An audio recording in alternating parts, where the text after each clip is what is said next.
جہاں پہ پیرنٹس کچھ آ کے سیکھ سکیں اور ٹیچرز بھی اور بنیادی اس کی وجہ یہ ہے آپ ذرا جائیں پارکنگ مسائل سائڈ والوں کی موسٹ لائکلی سائڈ والوں کی ہوگی کیونکہ یا ادھر کس کی ہوگی تو یہ ہے کہ چاہے آپ ہوم سکولر کر رہے ہیں یا نہیں کر رہے ہر بچہ پارٹلی ہوم سکولر ہے کیونکہ جب سکول سے اس نے آ جانا ہے 1:30 بجے تو پھر کس نے اس کو سوال پوچھنا ہے یا اسے انٹریکٹ کرنا ہے اور لرننگ کی اپرچونیٹیز تو ہر وقت ہوتی ہیں یہ بھی ہم سب کو پتہ ہے چاہے ہم بازار جا رہے ہیں یا کھیل کھیلنے جا رہے ہیں یا کچن میں آپ کا بچہ آپ کی ہیلپ کر رہا ہے لرننگ تو ہر وقت ہو رہی ہے بشرطے کہ مجھے بچے کو وہ چیز دلچسپ بنانی آتی ہو جو بھی میں کر رہی ہوں تو وہ دلچسپ بنانی آنے کا مطلب یہ ہے کہ کیا آپ کے بچے کو اس کو ہم کہتے ہیں PQRSNT ان چیزوں سے آپ دلچسپ بنا سکتے ہیں کہ کیا اس میں سے بچے کے کھیلنے کی کوئی چیز ہے پلے کیا وہ ہاتھ سے کوئی کام کر سکتا ہے جو اسے بھی انٹرسٹنگ لگے ٹھیک کیوں ہے کویسچن کہ کیا آپ کو اس کا بارے میں اس کے بارے میں کوئی سوال پوچھنا آتا ہے ظاہر سوال پوچھنا آئے گا اگر آپ کو تھوڑا سا اس کی انٹرسٹنگ کوئی چیز پتہ ہوگی تو کہ آپ کو یہ اگر پتہ ہے نا کہ اچھا یہ میں نے گرین ٹی بنائی ہے اب دیکھو میں لیمو اس میں ایڈ کروں گی نا تو اس کا کلر تھوڑا سا لائٹ ہو جائے گا وہ پتہ ہے کیوں لائٹ ہوا ہے بس that's a question now he wants to know کیونکہ بچہ حیرانی کے لیول پہ سیکھتا ہے ٹھیک ہے تو آپ نے ایسا سوال پوچھنا ہے اور تیسری ہوتی ہے پھر جو قرآن پاک میں بار بار آیا نا یتفکرون فکر کا لفظ قرآن پاک میں صرف شاید 3 دفعہ آیا ہے باقی یتفکرون تفکر یعنی ڈیپ لیول کی تھنکنگ یہ قرآن پاک میں بہت زیادہ دفعہ آیا مے بی مور دین 140 سم تو یعنی ڈیپ سوچو کہ یہ چیز اس کی مقصدیت کیا ہو سکتی ہے میرے کس کام آئے گی یہ مخلوق اس سے کیا فائدہ اٹھا سکتی ہے ڈیپ تھنکنگ وہ پھر کویسچن کے تھرو ہی ہوتی ہے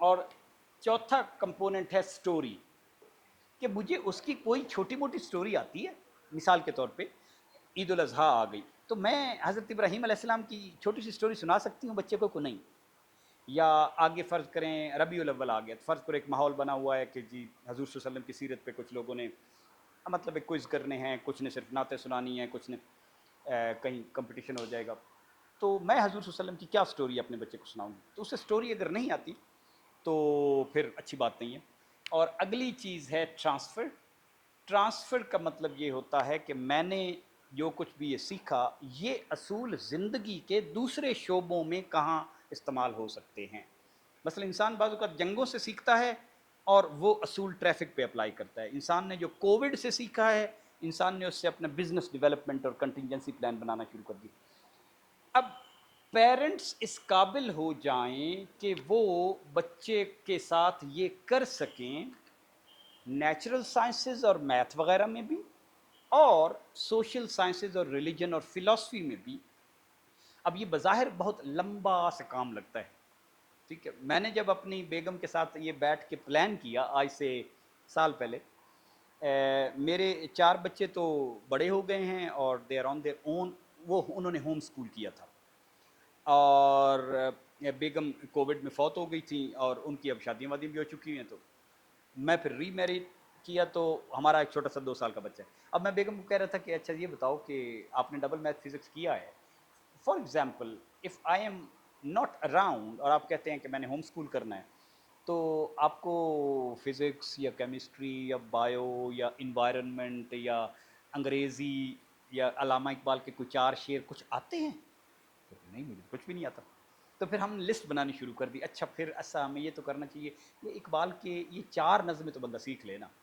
یہ کوئی 15 سال کے تجربے کے بعد ہم کہہ رہے ہیں تو ہم نے سارا کچھ اسکالر سے سیکھا ہے اور ریسرچ سے سیکھا ہے اور پھر بچے کو سائنس آپ کیسے پڑھائیں گے کہ سائنس میں تو بے تحاشا چیزیں میں پتہ نہیں کون کون پڑھاؤں گی تو پتہ چلا کہ نہیں وہ تو 2-3 چیزیں تھیں آپ میتھ کیسے سکھائیں گے بچے کو تو پتہ چلا کہ میتھ میں تو 3-4 ہی چیزیں ہیں پھر پتہ چلا کہ اچھا دنیا میں اس وقت سب سے بڑا مسئلہ جو سائنس میں ہے یا انسان نے جو اپنے لالچ کی وجہ سے کمرشلزم کی وجہ سے پوری دنیا کا بیلنس خراب کر دیا اس کو کہتے ہیں کلائمیٹ کرائسس ٹھیک انوائرمنٹ کا اسی لیے ہماری حدیثوں میں احادیث میں اور لٹریچر میں آتا ہے نا کہ علم والے کے لیے تو سمندر کی مچھلیاں بھی دعا کرتی ہیں، کیونکہ اسے چونکہ معلوم ہے کہ میں غلط کام کروں گا اور وہ شاپر وہاں پھینکوں گا اور وہ گند وہاں پھینکوں گا، تو الٹیمیٹلی یہ نالا فلو کر کے کہیں واٹر سسٹم کا حصہ ہے اور کہیں اس نے چلے جانا ہے، اور وہ پھر خرابی میرے پہ ہی واپس آنی ہے، پھر کل کو میرا ہی بچہ وہ ایک پوائزنس مچھلی کھا رہا ہوگا۔ اس وقت ہم جتنی بھی سبزیاں کھا رہے ہیں تقریباً ساری، اور ایون ہمارے جو کافی وغیرہ بھی پیتے ہیں نا، یہ ان ساری کافیوں پہ جہازوں کی مدد سے پوائزن پھینکتے ہیں، کیونکہ انہوں نے وہ ایکڑوں کے ایکڑ بنائے ہوئے ہیں، تو وہ پیسٹی سائڈ نہیں پھینکیں گے تو کیسے ہوگا؟ سو ان چیزوں سے آگاہی۔ اب وہ پتہ چلا کہ نہیں، اس کے لیے تو ہمیں پھر کم از کم 25 کتابیں پڑھنی پڑیں گی، ٹھیک؟ یہ میں اپنی ریئل اسٹوری سنا رہا ہوں کہ اچھا پھر سائنس پہ آپ نے وہ کتاب پڑھنی ہے، اچھا فلانے پہ وہ، فلانے پہ وہ، فلانے پہ وہ، کیونکہ سیرت میں بھی آپ پڑھنا چاہیں تو پھر یہ ہے نا کہ بچہ جب گریڈ 4 آنورڈ بچے میں، یعنی جس کو کہتے ہیں نا پہلے 7 سال کو چھوڑ دیں تو 8ویں 9ویں ایئر سال، تو اس میں بچے میں جی پلیز ایک نئی آنکھ کھلتی ہے۔ اس سے پہلے بچے میں اس طرح نہیں ہوتا کہ وہ کھلونوں کے ساتھ کھیلتا تو ہے، لیکن یہ سوال نہیں ہوتا کہ مقناطیس کے اندر کیا ہو رہا ہے، اور یہ سوال نہیں ہوتا کہ یہ روشنی کے رنگ کیوں نکل رہے ہیں۔ یہ جو کیوں والی تیسری بصیرت کی آنکھ ہے، یہ تقریباً 9 سال میں ہماری مطلب سائنس کہتی ہے، باقی آپ اس کو 777 میں بھی لے سکتے ہیں، کھلتی ہے کہ یہ سورج میں یہ کوئی آگ جو جل رہی ہے، یہ کیا چکر ہے، کوئی لکڑیاں ہیں وہاں پہ یا گیس ہے وہاں پہ یا کیا ہے، کیوں آگ جل رہی ہے؟ تو یہ 9 سے لے کر 14 سال کی جو عمر ہے نا، بس یہ آپ کے پاس انوویشن سپیس ہے اپنے بچے کو کرنے کی۔ اس کے بعد پھر بچے نے تقریباً آپ کے ہاتھ سے نکل جانا ہے، ڈھیر سارے پھر سوسائٹی کے انفلوئنسنگ فیکٹرز ہیں، اس کی گلی ہے جہاں سے وہ دکان سے چیزیں لینے جاتا ہے، اس کے دوست ہیں، اور ٹیکنالوجی جو ہم نے خام خام میں اس کی زندگی میں واڑ دی ہے، دنیا نے نہیں واڑی ہوئی۔ آسٹریلیا سے فیملی آئی ہوئی تھی، ان سے میں نے پوچھا کہ آپ کے بچے یہاں کیا انجوائے کرتے ہیں؟ یہ تو کراچی از اے فیلڈ سٹی اور ہر طرف شاپر، انہوں نے کیا یہ جو سب سے زیادہ انجوائے کرتے ہیں نا، 5ویں 6ویں میں تھے، وہ یہ انجوائے کرتے ہیں کہ وہاں پہ ہمیں الاؤڈ نہیں ہے ان کو سیل فون دینا، ٹھیک؟ تو ادھر ہر چاچے کے پاس سیل فون ہے، تو یہ جو فریڈم ہے نا کہ کسی وقت بھی they are enjoying like hell, تو جو چیزیں وہاں پہ ایکسپوز نہیں تھی، تو وہاں پیرنٹس پھر تھوڑی سی اسکول کے ادب آپ کو مانتے بھی ہیں کہ نہیں نہیں اسکول نے کہا ہوا ہے کہ میں نے نہیں دینا۔ تو میں دوبارہ شروع کر رہا ہوں چونکہ کچھ لوگ آئے ہیں کہ ہم نے یہ جو کام اس لیے شروع کیا ہے کہ ہر بچہ پارٹلی ہوم اسکولر ہے، آپ اس کو فل ٹائم اسکول میں کر رہے ہیں یا پارٹ ٹائم کر رہے ہیں، بہرحال اس نے اسکول سے 1 بجے جب آ جانا ہے، تو یہ بچے کے لیے سٹریس کریٹ کرتا ہے کہ وہ 1 بجے جب آئے گا تو پھر ایک ٹیچر آ جائے گا، ٹیوٹر، جس کا نام ہم نے ٹیوٹر رکھا ہوا ہے، اور وہ اگلے 2 گھنٹے میں بچے کو ہوم ورک کروائے گا، ٹھیک؟ اس کے بعد پھر ایک داڑھی والا میرے جیسا آ جائے گا، اس نے اس بچے کو یسن القرآن یا اس سے آگے تجوید یا اس سے آگے کوئی چیز سکھانی ہے، اور شام کے 6 بج جائیں گے، اور وہ انتظار کر رہا ہے کہ یہ کب میری جان چھوٹے گی تو میں تھوڑی سی مطلب فٹ بال کے ساتھ کھیلوں گا۔ This is totally stressful, totally stressful. یہ کام ہم اس لیے ٹیوٹر کو لے کے آتے ہیں کہ میں خود یہ کام نہیں کر سکتی، ٹھیک ہے نا، میرے پاس وقت ہو بھی تو میں یہ خود کام کرنے کے قابل نہیں ہوں، حالانکہ ہم بات کر رہے ہیں 8ویں تک کے بچے کی، 7ویں تک کے بچے کی، ٹھیک ہے نا۔ 7ویں کے بعد بچہ ایگزام موڈ میں آ جاتا ہے کہ اس کو کہتے ہیں پری پروفیشن، کہ اب اس بچے کے ذہن میں آ گیا میں نے نرسنگ کرنی ہے یا میں آرٹ کی طرف اچھی ہوں یا مجھے کوڈنگ کا فائدہ ہے، ٹھیک ہے، تو آپ کے پاس ٹوٹل سپیس تو 7ویں تک ہے۔ تو 7ویں تک یا 8ویں تک کی تعلیم کو کہتے ہیں ایوری ڈے تعلیم، یعنی وہ چھوٹا سا بزنس کرنا چاہتا ہے یا کوئی کاؤنٹر پہ بیٹھنا چاہتا ہے یا ٹریول کرنا چاہتا ہے یا نانی کے ساتھ ہاسپٹل میں جانا چاہتا ہے، تو اس کو ایوری ڈے میں جو سچویشن ہوں گی اس کی اس کو تھوڑی سی فہم ہو اور اتنا اس کا نالج ہو۔ او لیول سے او سے کیا بنتا ہے بلا؟ آرڈنری، مینس کہ جو اس نے 5 کرنے ہیں۔ 8ویں تو اس سے بھی نیچے ہے نا، 8ویں کو بالکل ٹوٹل ایوری ڈے کہتے ہیں، 8ویں کے میتھ کو کہتے ہیں کارپینٹری میتھ، جتنا ایک درخان کو میتھ آنا چاہیے اتنا، اس سے زیادہ نہیں، ٹھیک؟ تو یہ میتھ اور یہ سائنس اور یہ لینگویج اور یہ سیرت اور قرآن پاک کا اتنا ایک نالج میں ایز اے پیرنٹ خود کیوں نہ سیکھ لوں